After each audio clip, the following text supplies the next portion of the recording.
pequeña jornada se hace entre 3 entidades, una a nivel nacional, la Federación Catalana de Drogas y ABD.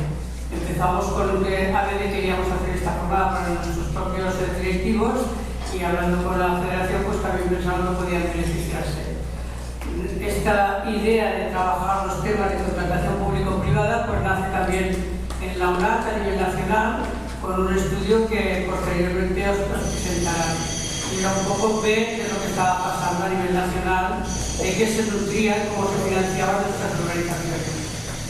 Bien, sabéis que el tercer sector de drogas nace con los primeros ayuntamientos democráticos en los años 80, de eso han vivido pues 40 años aproximadamente, y que fueron los ayuntamientos los primeros que dieron respuesta, pero fueron las asociaciones de familiares, de voluntarios y de profesionales quien gestionaban aquellas respuestas que se iban dando y que hacían incidencia política para que se ampliase aquella situación que teníamos tan de alarma social con el tema de las personas consumidoras de drogas.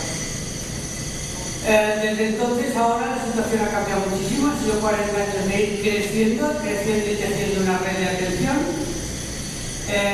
Los profesionales que forman parte de nuestras organizaciones son profesionales, se han profesionalizado todas las entidades. Hemos trabajado siempre este tema de drogas desde la complejidad ya en la definición de qué es una drogodependencia, ya es una complejidad en su totalidad. Hablamos de que hay problemas sociales, orgánicos, psiquiátricos, etc. Y sobre todo trabajamos desde la flexibilidad y la proximidad. Desde cuando empezamos ahora han cambiado muchísimo el tema de las adicciones. Ha habido un cambio total. Y de no tener nada que no teníamos ningún servicio a tener toda una red estructurada. Hemos aplicado sistemas de calidad y hemos demostrado a lo largo de todos estos años realmente una solvencia técnica como las mejores que puedan haber dentro de cualquier otra entidad. Los servicios de la red todos están acreditados y han tenido un seguimiento de evaluación constante por parte de las administraciones financiadoras. O sea que no hemos hecho algo cada uno por su lado, sino que sí que se ha hecho una red, la administración está en medio y hemos coproducido de alguna manera lo que hoy día tenemos. También hemos ido nosotros durante todos estos años haciendo de punta de lanza y creando nuevos servicios de aquellos que nosotros veíamos con nuestros servicios, con nuestros profesionales, veíamos que había unas necesidades, hemos ido investigando y hemos creado nuevos servicios, sobre todo lo que es reducción de daños y reducción de riesgos ha sido de esta manera. Hoy día estamos también abriendo brecha en temas de adicciones y sustancias. Una vez que esto hemos ido abriendo las brechas y lo asociativo, a veces las administraciones lo han tomado como propio. Y sobre todo hemos trabajado a lo largo de estos años en plataformas, porque esa responsabilidad es una responsabilidad colectiva.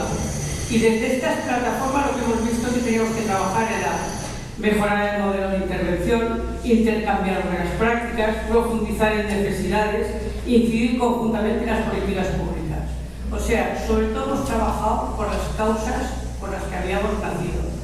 Pero yo creo que nos hemos dejado un poco de lado, no totalmente de lado, si no hubiéramos podido llegar hasta donde hemos llegado, nos hemos dejado de lado todo lo que era gestión económico-financiera y apretar también a las administraciones en estos temas. Hemos trabajado conjuntamente mucho lo técnico, pero no la gestión económico-financiera de nuestras entidades. Y hoy día, porque a veréis a lo largo de la mañana, cuando os explique lo que pasa en el estudio pues, que se ha hecho desde la UNAC, cómo están precariamente trabajando las entidades de España y de aquí y del resto de España. El tema de las drogas además es un tema que se tiene que tener una visión global. Como decía, hablamos con una persona que venga por el tratamiento y resulta que tiene un problema psicológico, físico, social, educativo, etc. Es un problema global. Si lo coge sanidad, le da un enfoque, si lo coge servicios sociales, le da otro enfoque, si lo coge el CNM, le puede dar otro tipo de enfoque. Por lo tanto, esa visión de lo que es global es un modelo que tenemos que seguir manteniendo, cosa que nos está costando muchísimo pues por la dispersión que tiene la administración, tal como está dividida, en departamentos, y cada departamento son bloques totalmente aislados que nos llevan en unos servicios a tener que gestionar con unos, en otros con otros, bueno, y tener una dispersión total en cuanto a este problema, que es un problema, como decíamos, global. Y hay otro tema que a lo largo del tiempo, en vez de habernos visto, esto es mi percepción personal, en vez de habernos visto como agentes inclusivos que les aportamos muchos valores añadidos a lo que la administración hace, pues ahora nos encontramos con el tiempo que la administración piensa que lo puede hacer ellos directamente y que no piensa en el tejido asociativo, en los años que hemos luchado y en los valores añadidos que como tejido asociativo puede llevar. Por lo tanto, realmente yo creo que es un momento en el que nos tenemos que unir muchísimo para saber en financiación hacia dónde tenemos que ir, cómo estamos ahora y hacia dónde tenemos que ir. Y esta jornada es esto lo que pretende un poco ver. Cuál es la situación actual, hacia dónde tenemos que ir, y todos, igual que sabemos del modelo de intervención de lo que estamos haciendo, saber también de lo que es la financiación y los problemas de financiación, y en políticas públicas como estas financiaciones también tenemos que incidir nosotros. Sin más, le voy a pasar la palabra al primer ponente. Todas esas fórmulas son buenas y tienen que existir, y no se puede decir que una fórmula es mejor que otra. Lo que es más o menos idónea en función de lo que se quiere hacer. Y cada una de esas fórmulas está concebida para un tipo de actividad. ¿Y qué es lo que ocurre? Que normalmente la administración pública, a veces por desconocimiento, a veces por inercia, a veces por abaratar costes, a veces por no querer comprometerse en el medio plazo, a veces porque no se valora suficientemente la importancia de la calidad de los servicios, pues elige una fórmula inadecuada para cooperar con las entidades privadas. Los convenios, por ejemplo, pues se ha abusado mucho de ellos y son fórmulas que están prácticamente en vías de extinción por el abuso y la discrecionalidad que se ha hecho de esa fórmula. Pero no quiere decir que no sean buenos los convenios. Claro que son buenos para cooperar entre ambas partes cuando dos o más entidades desarrollan un proyecto concreto, experimental, peculiar, etcétera, etcétera, que requiere esa fórmula. Las subvenciones, pues evidentemente se hace un uso abusivo de ellas, y el problema fundamental de las subvenciones pues es que no dejan de estar limitadas por las restricciones presupuestarias de la planificación anual, y por lo tanto se utilizan fórmulas cortoplacistas de financiación para servicios que son continuados. Entonces muchas veces nos encontramos que hay servicios que deben continuar en el tiempo porque estamos hablando de problemas de calado y utilizamos la fórmula de la subvención cuando es una fórmula que es en buena medida graciable y está sujeta a disponibilidades presupuestarias. Y luego pues tenemos el contrato y el concierto. El problema fundamental del contrato es que se hace uso abusivo de la fórmula de contratación pública con una mala interpretación por parte de los servicios jurídicos de las administraciones, que entienden que cualquier cosa que hay que sacar como servicio a prestar hay que llevarlo a un sistema de concurrencia competitiva, y que la concurrencia competitiva se traduce en sacar un pliego, y que además en ese pliego no se tienen en cuenta en los requisitos técnicos y en los requisitos administrativos aspectos que son muy sensibles para que los servicios se presten en condiciones idóneas. Porque la ley de contratos del sector público dice en su preámbulo que toda contratación pública debe de tener en cuenta que tiene una finalidad social. No solamente se trata de una instrumentación de prestación de servicios, sino que estamos hablando de servicios públicos, de servicios a las personas, en los cuales tiene que tenerse en cuenta esa finalidad social. Y el concierto social, o las fórmulas de concertación, que son más robustas, más estables, que dan más garantías y más continuidad, pues se van desarrollando poco a poco. Afortunadamente en España ya tenemos bastantes comunidades autónomas que han legislado el concierto social, aunque no lo estén aplicando todavía, y es una fórmula más estable. Quiero decir una cosa que creo que es importante. Detrás de la fórmula de financiación que se elige por parte de las administraciones hay una manera de pensar y hay una ideología y hay una manera de entender el papel del tercer sector. Si yo elijo la fórmula de las subvenciones, lo que estoy diciendo es que yo apoyo a las entidades que toman la iniciativa y desarrollan servicios y resuelven problemas y, bueno, colaboro con ellas pues dándole recursos. Si yo elijo la fórmula de la contratación pública, lo que estoy diciendo es que el servicio es un servicio de garantía pública, que lo presta una entidad privada y que lo hace en nombre de la administración pública. Y si yo elijo la fórmula del concierto, lo que estoy diciendo es que los servicios se prestan y la titularidad de los servicios es de quien los presta. Y no son servicios de garantía pública, pero se prestan en nombre de la entidad que los desarrolla. Y esto es muy importante porque, a mi modo de ver, el concierto supone un avance cualitativo sobre otras fórmulas. ¿En qué sentido?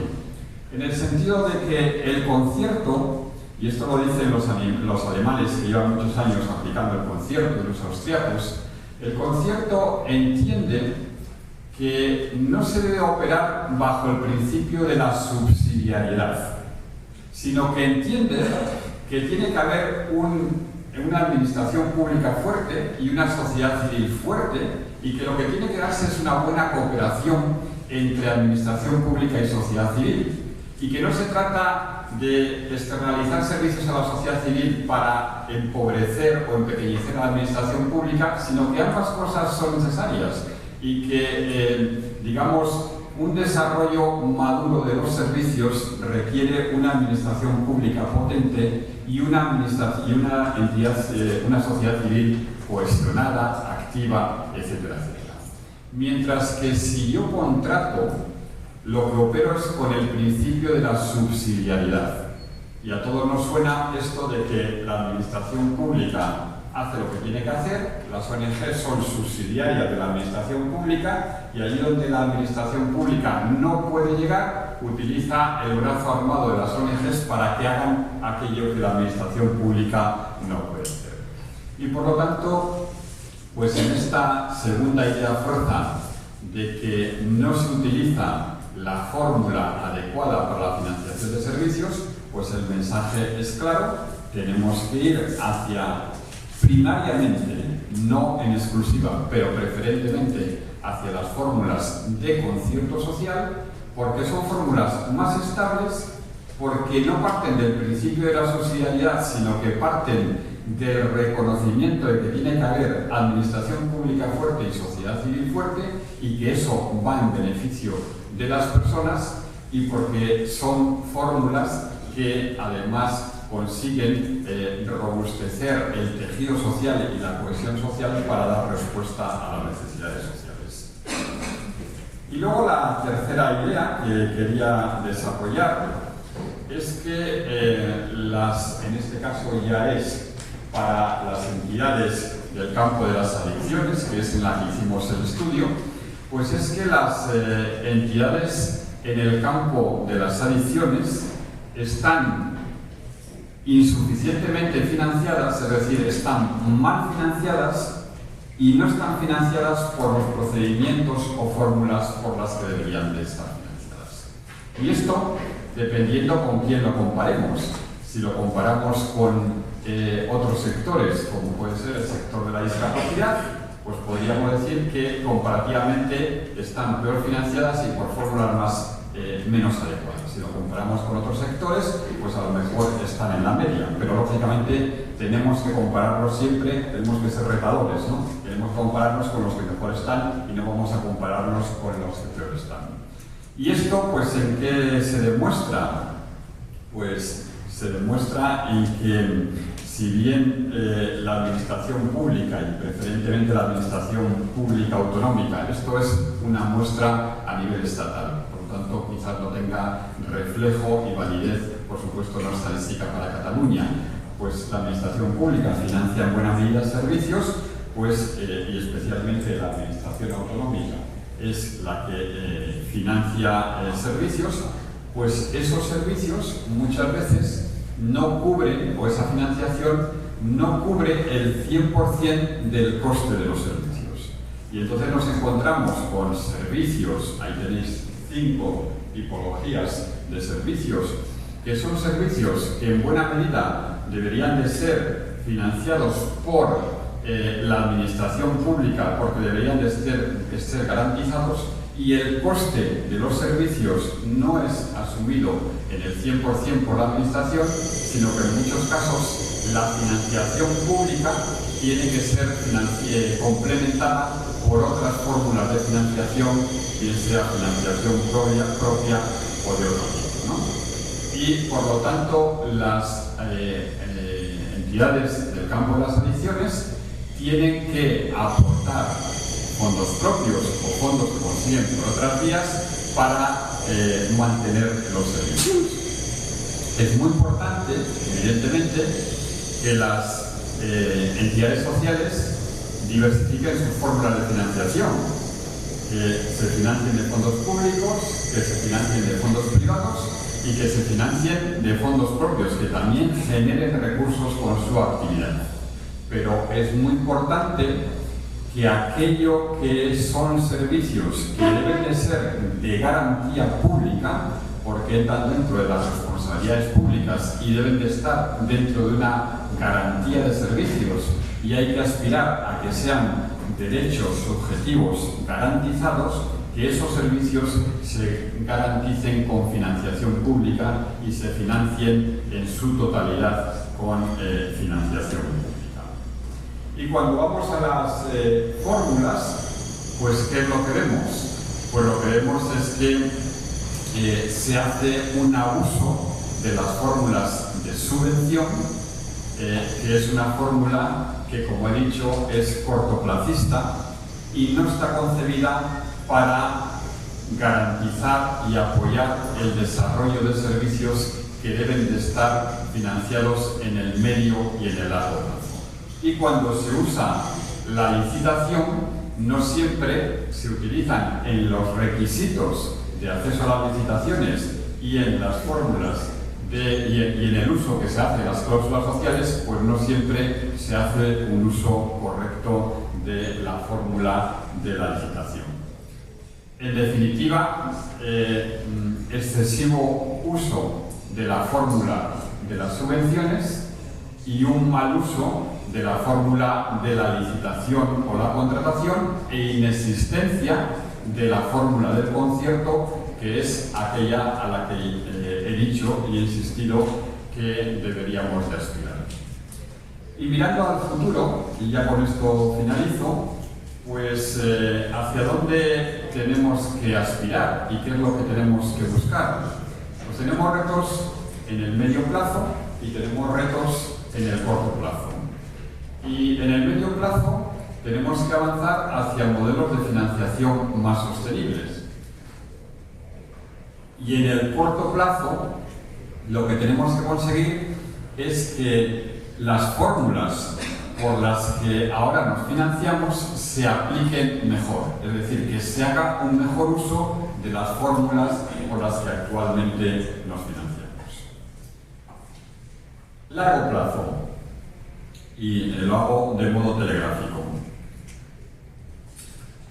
Promover un sistema de financiación pública o un modelo de financiación pública que supere este principio de la subsidiariedad. He dicho antes, Estado fuerte, sociedad civil fuerte, ahí es hacia donde tenemos que ir. Las entidades sociales no somos subsidiarias de la administración pública.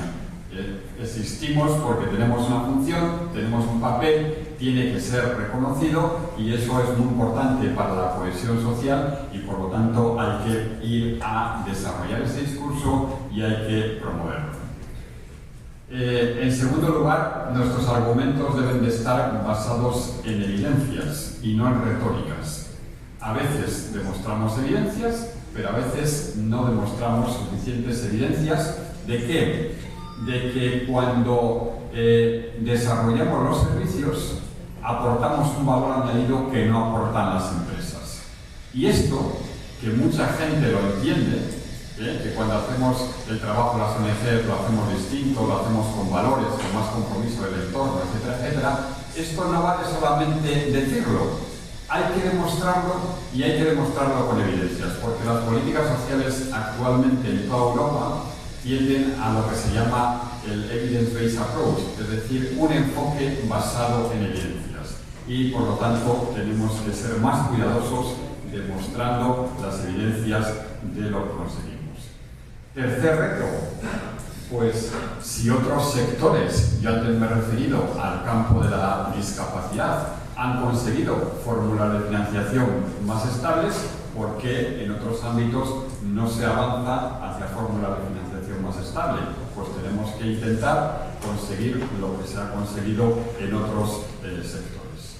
Cuarto, tenemos que estar muy atentos a pensar en que las necesidades de las personas están cambiando mucho y que las necesidades son transversales. Y por lo tanto, muy atentos a la generación de nuevos servicios en nuevos contextos, porque si no nos posicionamos en esos servicios, otros, que normalmente serán entidades con ánimo de lucro, se posicionarán en esos servicios y nos comerán esos espacios en los cuales tendremos más dificultades que manejar.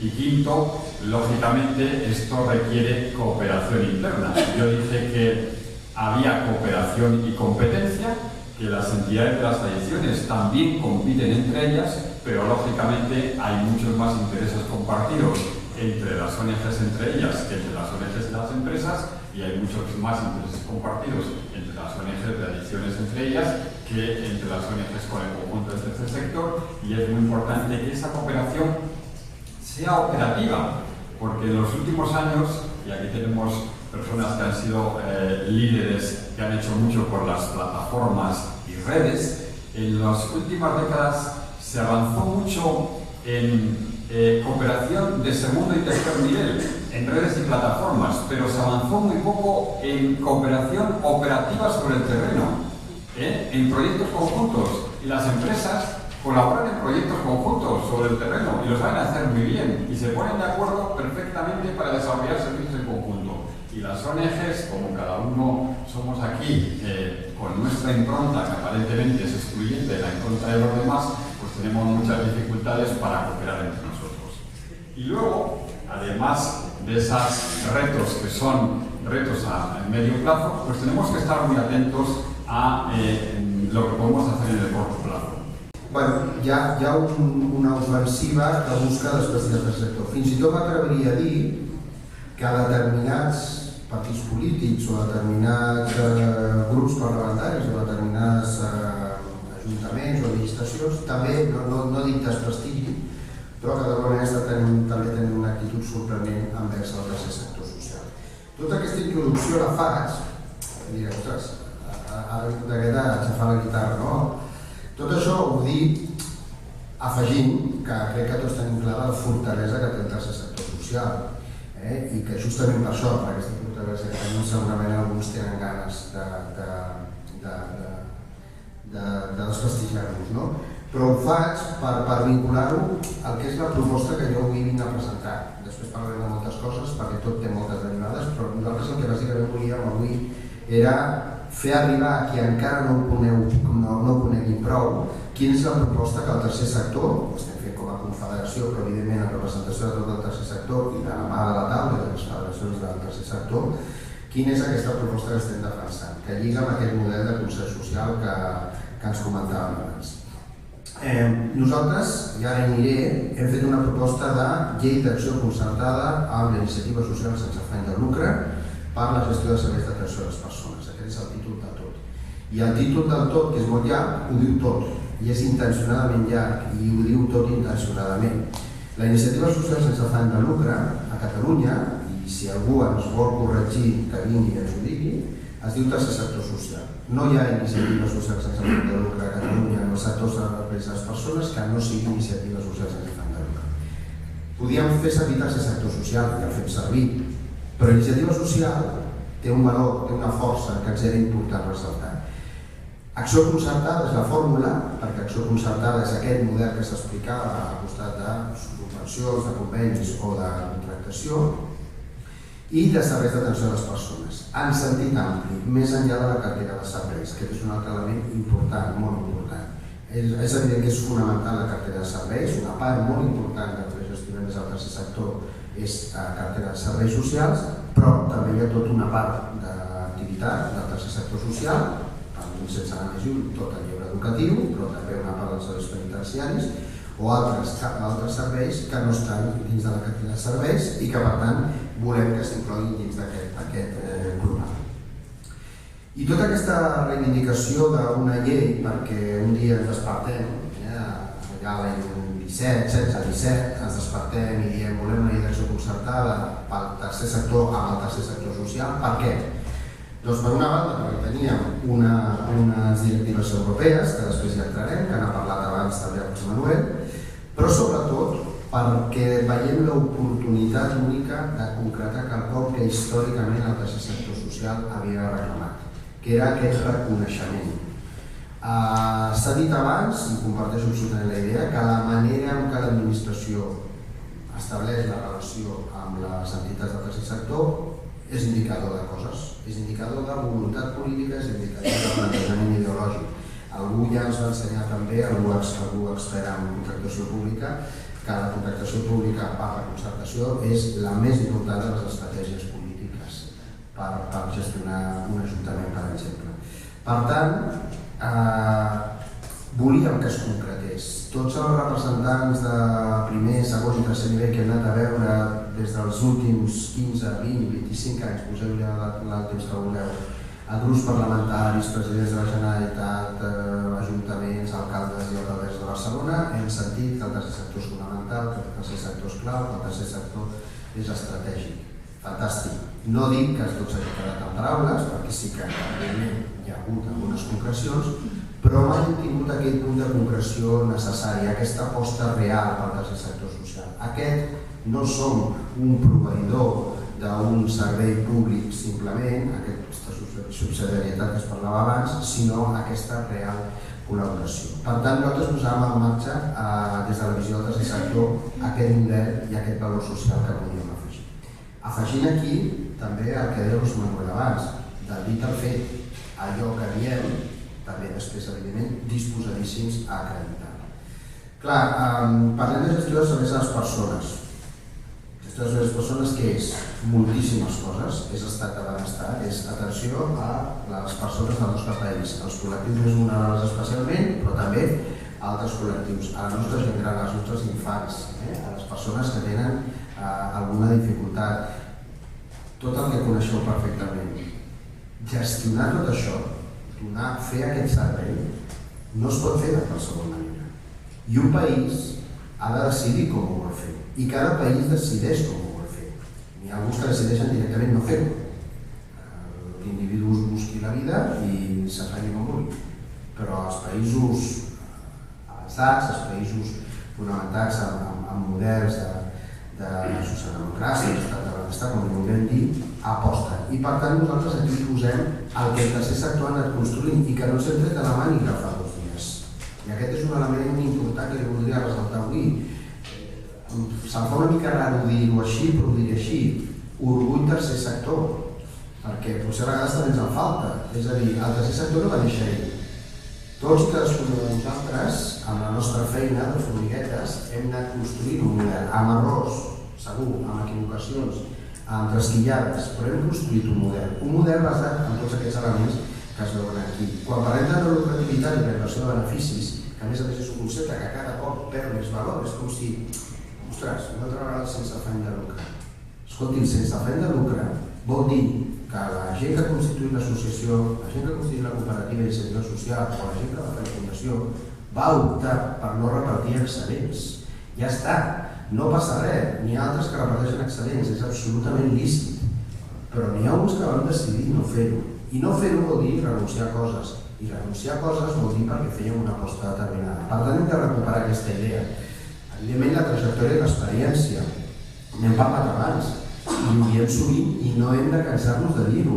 Quan els ajuntaments d'aquest país, que començaven a caminar, els primers ajuntaments democràtics, perquè venien d'un franquisme i d'una dictadura, no estaven sent capaços de donar resposta a les necessitats socials, el tercer sector social ho estava fent. Què us explico a vosaltres? Què us explico a la vostra entitat? Per tant, això també ho hem de recordar. I quan fèiem això, el senyor Clece no hi era.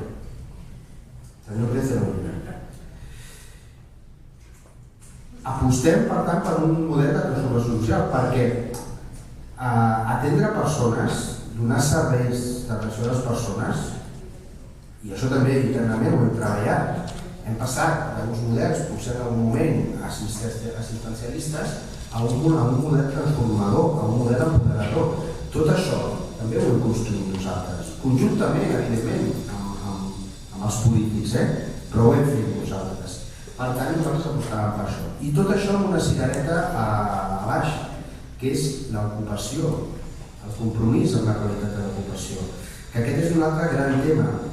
Estem sent atacats en aquesta campanya que deia que hi havia de desprestigi del tercer sector pel tema de la precarietat. Som uns precaritzadors, som uns explotadors. Maltractem els treballadors i les treballadores per quedar-nos diners i no sé què fem.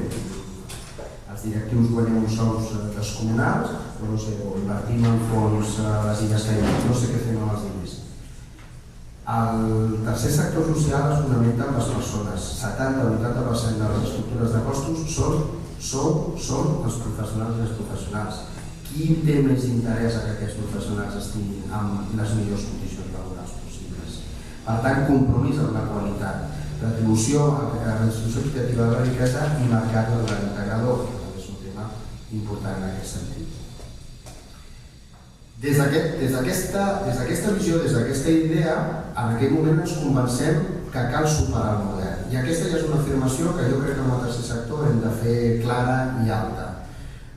L'experiència ens ha demostrat que el model de la contractació pública no ens serveix, amb totes les excepcions que vulgueu, però així de manera genèrica la contractació pública no ens serveix. Hem estat anys i anys lluitant pel tema de les clàusules socials. Aquí hi ha persones de la taula que van treballar hores i hores fent propostes, fent documents, anant a veure gent, agafant gent que s'anava amb la maleta a apuntar tot Catalunya, explicant als ajuntaments si vols pots incorporar aquestes clàusules. Al final hem acabat amb les mateixes històries de sempre. La fórmula matemàtica del logaritmo neperiano que fa que calculis no sé què, que acaba debilitant el preu. I al final hem anat a retre els impostos per preu. O hem anat, com es deia abans, a competir entre nosaltres. A l'època més dura de la crisi, a competir entre nosaltres. I encara fins i tot a sentir-nos dir que tot és culpa nostra per haver-nos presentat aquells concursos que sortien en condicions tan precàries, que el que havíem d'haver fet és no presentar-nos. Perfecte, i desapareixen, i llavors ja teníem la feina feta.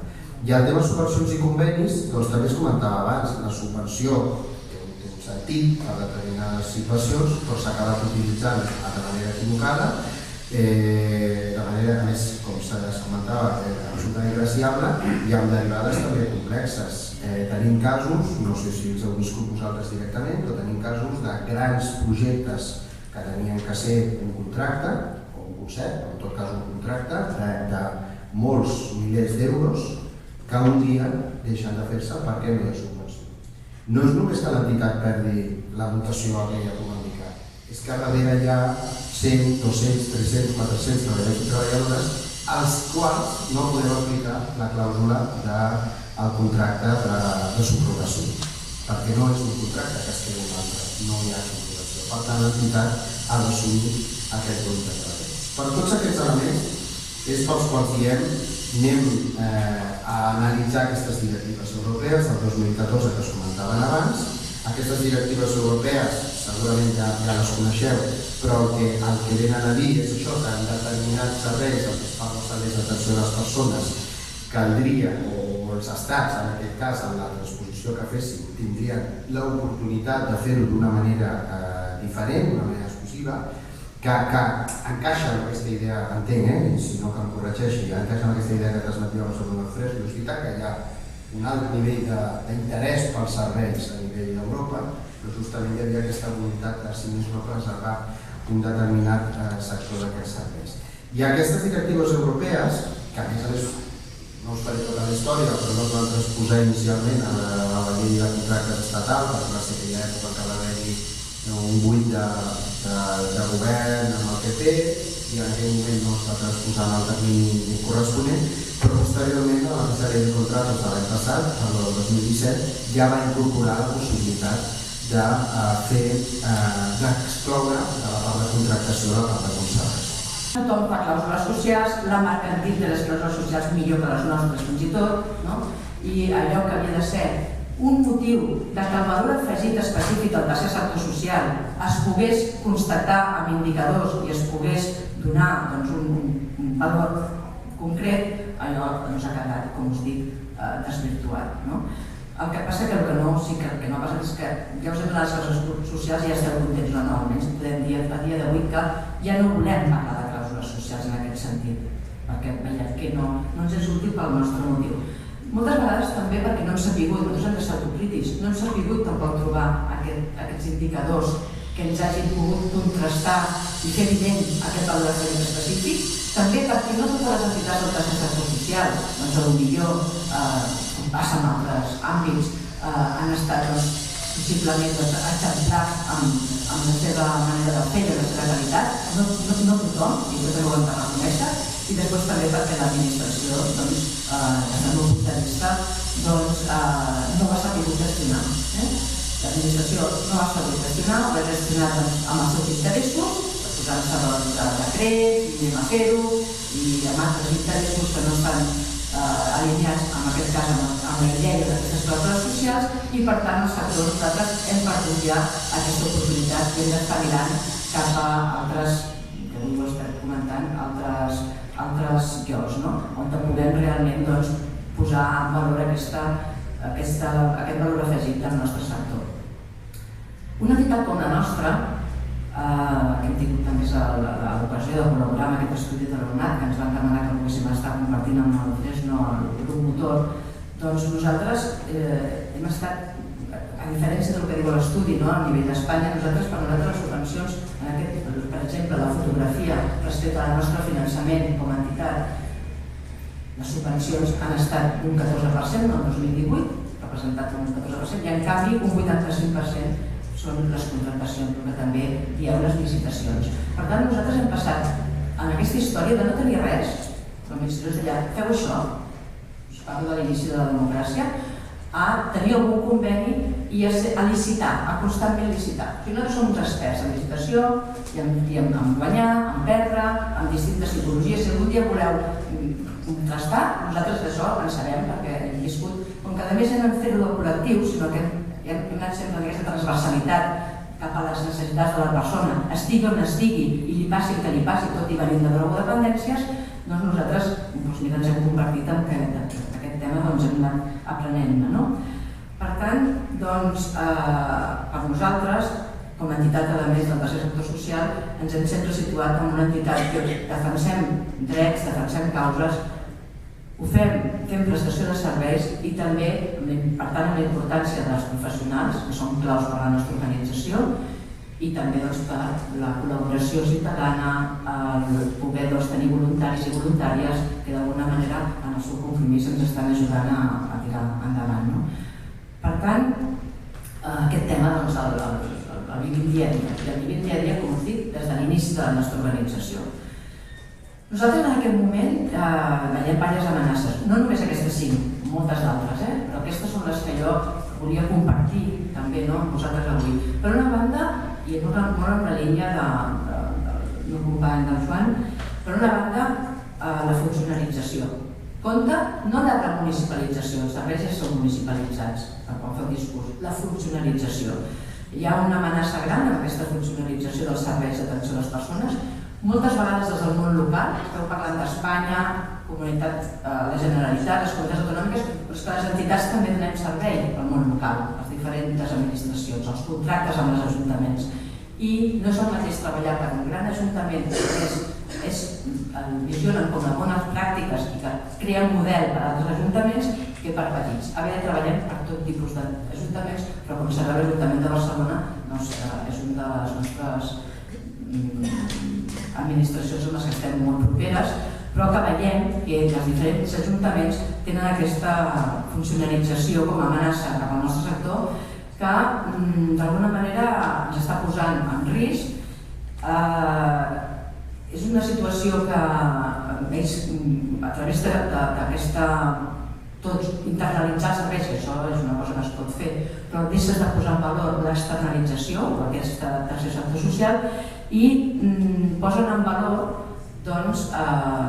crear empreses públiques. Aquesta empresa és 100% pública i això ens porta un valor afegit, que no li preguntes si està demostrat, diuen que no, però ho faran, perquè el titular i el que proveix el servei és el mateix i això dona un valor molt afegit, quan en realitat quan el proveïdor és igual al gestor, amb aquests consorcis, aquests monopolis, creen aquests monopolis, on dius, però això qui beneficia? Doncs això beneficia els interessos corporatius, evidentment, d'aquests treballadors públics, de determinats sindicats, m'agrada que això de determinats, perquè no ens hem d'anar sumant amics, no només són amics, de determinats sindicats que recolzen aquests monopolis i que amb aquestes polítiques queden en segon i en tercer lloc la qualitat, l'atenció a les persones, evidentment la innovació, fer de noves formes i aquest tracte a l'usuari. També veiem que tot aquest discurs, que no només és anar en contra de, sinó que van a favor d'altres coses, doncs en tot aquest discurs també hi ha partits polítics en el govern que fan servir aquestes empreses públiques, no ve d'ara, això ni d'aquests 4 anys, fan servir aquestes empreses públiques i aquests consorcis per col·locar la seva gent i finançar recursos de partits polítics. Escolteu, hem de començar a dir també coses, perquè si no diem altres coses, doncs qui calla otorga i aquí no hi ha debat, no? Per tant, si hi ha una situació de monopoli amb aquesta funcionalització, deixarem d'externalitzar, tot ho farem nosaltres, l'administració, no hi ha competència, perquè no hi ha altres proveïdors, i l'administració el que fa és que s'apropia de lo públic quan en realitat el que ha de fer és administrar la cosa pública. La cosa pública que no es pot apropiar l'administració perquè no és d'ella. Lo públic no és de l'administració pública. Lo públic és de tots i de totes nosaltres. Per tant, no podem permetre que ningú s'ho apropiï. I aquest és un concepte que penso que ha de quedar clar, l'administració ho ha d'ordenar, però si deixem que s'apropiï de lo públic, deixarà de ser de totes nosaltres. Una altra amenaça és l'intrusisme de les empreses mercantils. Abans, fa 4 o 5 anys, ho posàvem com la primera, el senyor Florentino. Ara la posem com la segona. Per determinats, no sabem ben bé quantes variables, no sé el company, però com la segona. La primera, la funcionalització, la segona, l'intrusisme de les empreses mercantils. No hem estat capaços d'entrar al tema de la solvència social, solvència tècnica, solvència econòmica, això està molt clar, però la solvència social és l'ADN de les entitats socials i del tercer sector social. Això no hem estat capaços que es puntuï, d'entrar-ho, no ha interessat. Nosaltres tampoc ho devem haver sabut fer. Per tant, doncs, els del totxo, els de posar tuberies a Barcelona, te'ls trobes concursant amb tu, amb serveis sense sostre, que hi fan? Tot tipus de serveis. I fins i tot un Twitter del mes passat que deia tal qual, que els serveis socials de Catalunya, d'atenció a les persones de Catalunya, los vamos a llevar todos nosotros. Això és un Twitter del senyor Florentino Pérez. I diu tal qual, és un Twitter públic, i los vamos a llevar todos nosotros. Ells tenen molt clara visió, ho diuen, i llavors el que nosaltres no podem fer és no tirar milles respecte a tot això. Una altra gran amenaça que tenim en aquest moment és el desconeixement i desaprofitament de la legislació actual. perquè malgrat ens agradaria i estem treballant per altres fórmules, la llei de contractes del sector públic 2017 és la llei actual. I ens agradi o no, és la millor llei de contractes del sector públic que mai hem tingut. És espanyola, però mai n'hem tingut una altra. I aquí encara no hem sigut capaços de crear una altra. Estem treballant, però no ho hem sigut. Per tant, aquesta llei l'hem de saber aprofitar. Té un desconeixement, no només per nosaltres i pels gestors, sinó per la mateixa administració. Per exemple, un estat com Barcelona té una administració central, un servei jurídic, formats, doncs estem fins a altres 10 districtes amb altres serveis jurídics, formats o no, una llei molt recent. Això és una amenaça important. La quarta és la prioritat total a l'oferta més barata, no la més econòmica que diem, a la més barata, això és el que està passant, i sobretot ha passat aquests darrers 4 anys, més que mai, i s'ha de dir, governi qui governi, i amb allà ja és el colmo dels colmos, que ens acusen de pagar malament als nostres professionals, tothom està pagant per convenis, ens acusen de pagar malament als nostres professionals, i d'alguna manera això és el que ens serveix de justificació perquè passin a ser treballadors públics. Això ven, això s'ho compren. Jo també avui volia aprofitar perquè el meu granet de sorra ha d'haver estat escollida, va estar fa 4 anys per estar permanent del Consell de Ciutat de Barcelona, que és el màxim òrgan de participació que té la ciutat, no gaire reconegut durant aquests darrers 4 anys, també ho he de dir, ho sento, però nosaltres hem participat des del primer dia, fa 15 anys, i vam aprofitar per dir, escolta, per què no fem un grup de treball sobre la cooperació públic-privada, per què no fem un grup amb aquesta idea de fer un granet de sorra. Finalment es va poder fer. Tinc la satisfacció de dir-vos que va ser el darrer Consell de Ciutat, el plenari, l'últim dictamen que s'ha aprovat, s'ha aconseguit fer un dictamen, s'ha aconseguit aprovar, i a més, aquesta setmana passada es van tocar per temps de retorn. Sembla ser que serà la primera vegada que l'Ajuntament de Barcelona, tot i que ara, farà retorn sobre un dictamen no vinculant en el He de dir també que no hi podrem anar perquè no hi havia fòrum de tota la gent per part nostra que tindries que anar. Penso que és important que no sigui qüestió d'una persona o de dos, involucrar-nos, i ho farem de cara al setembre-octubre. Vol ser això, un granet de sorra. No serien potser les recomanacions exactament que hagués fet en un altre grup, però són les consensuades per tothom amb un valor afegit, crec jo, que nosaltres vam voler implicar PIMEC. Nosaltres ho dirà a aquesta gent perquè hem de PIMEC, si això és competència nostra. Repeteixo que tenim més aliats. PIMEC és petites i mitjanes empreses i se senten moltes vegades atacats per tot aquest altre model que, per exemple, en sanitat és el model hospitalocèntrico i les grans empreses allà no estan pel sector social, no estan, ni de discurs. Llavors, PIMEC té moltes coses que li està passant com a nosaltres. Defensen tant les petites, les mitjanes, i es podem trobar molts d'acord. Llavors, també el tema de l'externalització. Doncs hem de fer 11 recomanacions, que són aquestes que estaven al dictamen, les llegeixo, però van en la línia que no estàvem parlant tot aquest matí, prioritzar la concertació. No és qualsevol cosa, però la vam construir posar la primera. Clar, que hi ha una visió del que estem dient a la UNAC, també està dient el president de la Confederació, prioritzar la concertació amb l'entitat del tercer sector social de Catalunya, avançar cap a un sistema d'acreditació i homologació. Si ens hem d'acreditar, hem d'estar treballant tot hem de preparar-ho abans, dotar les administracions de mitjans de control mixtes,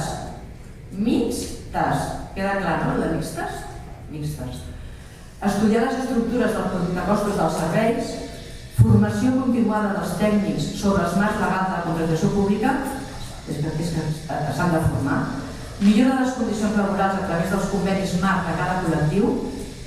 No podem saltar-nos les negociacions col·lectives.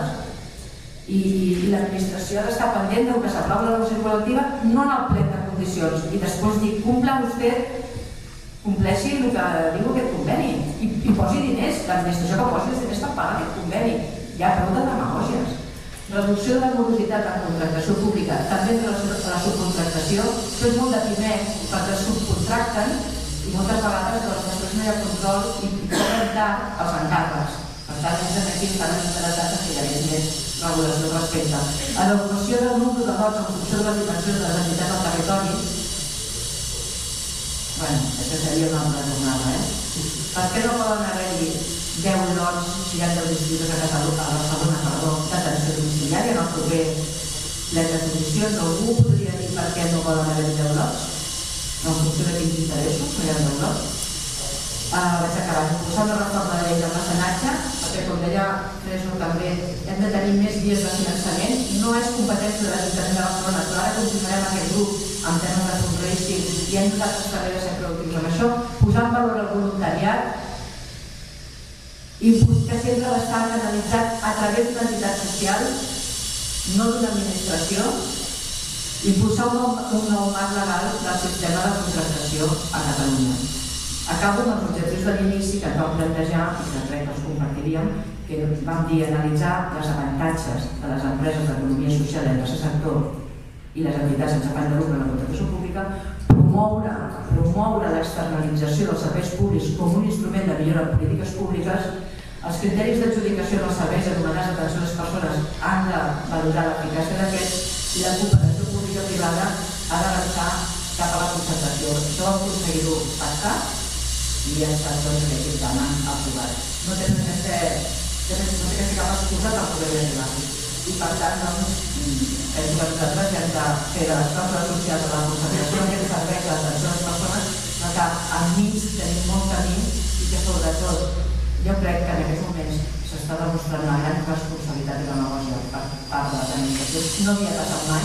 Sisplau, nosaltres hem de ser responsables, sí que és un esforç, però hem de tenir criteri i formar-nos per poder dir quelcom quan s'està defensant camins que van contraris als usuaris de la qualitat dels serveis. Gràcies per la